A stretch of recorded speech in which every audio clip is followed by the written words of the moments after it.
بسم اللہ الرحمن الرحیم۔ السلام علیکم ورحمۃ اللہ وبرکاتہ۔ ناظرین، میں حکیم خالد محمود نقشبندی مجددی ایک نئی ویڈیو کے ساتھ حاضر ہوں اور آپ سب کو اپنے چینل کو خوش آمدید کہتا ہوں۔ ناظرین، چینل کو سبسکرائب کریں اور بیل آئکن دبا دیں تاکہ آپ کو نئی آنے والی ویڈیو کا نوٹس مل سکے۔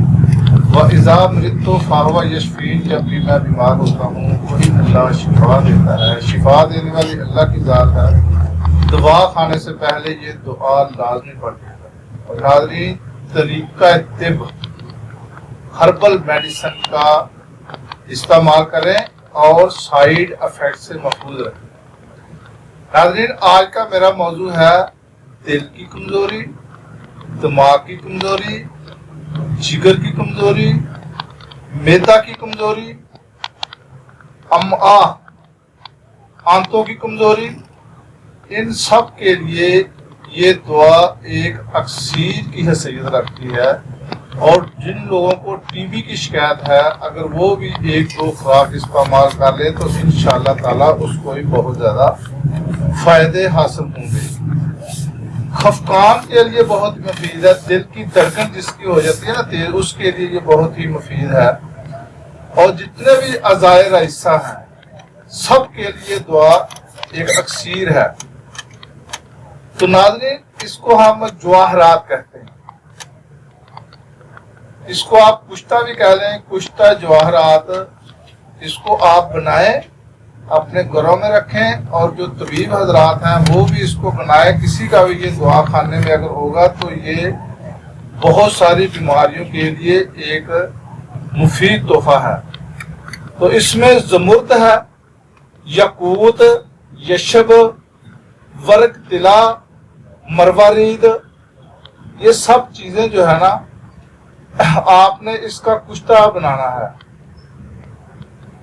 یہ آپ کو جو فارمولہ میں بتا رہا ہوں یہ بنانے میں کوئی اتنا مشکل نہیں ہے، لیکن محنت اس میں ضرور ہے۔ اگر آپ تھوڑی سی محنت کر لیں گے تو اس کی جو مقدار ہے یہ ہے، سب سے پہلے جو چیز ہے مرجان ہے۔ مرجان 1 تولہ لینا ہے، زمرد سبز 2 ماشا، یاقوت اعلیٰ قسم کا لینا ہے، یشب سبز، عقیق سرخ، مروارید، ورق طلا، ورق نقرہ، یہ چیزیں آپ نے 3-3 گرام یا 3-3 ماشا لے لیں۔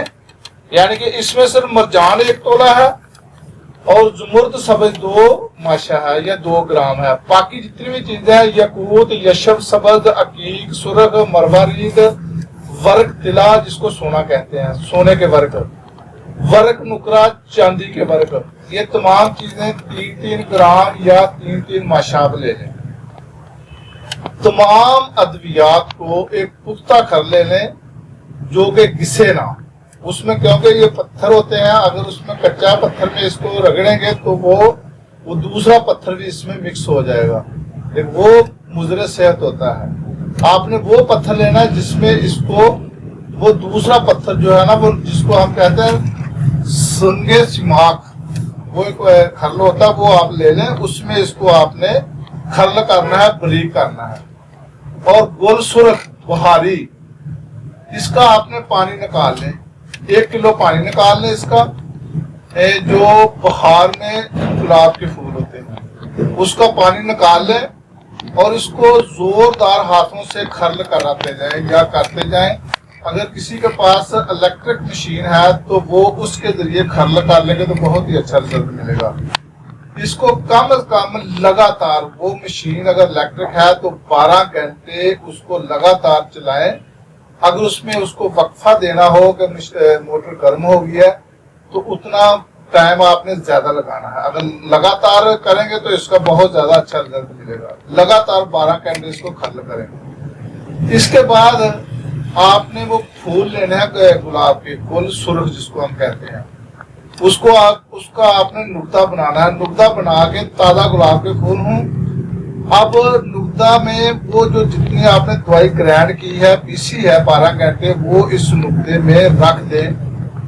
اس کو آپ نے گلے حکمت کرنا ہے۔ گلے حکمت آپ کو شاید میں نے پہلی ویڈیو میں بتایا ہے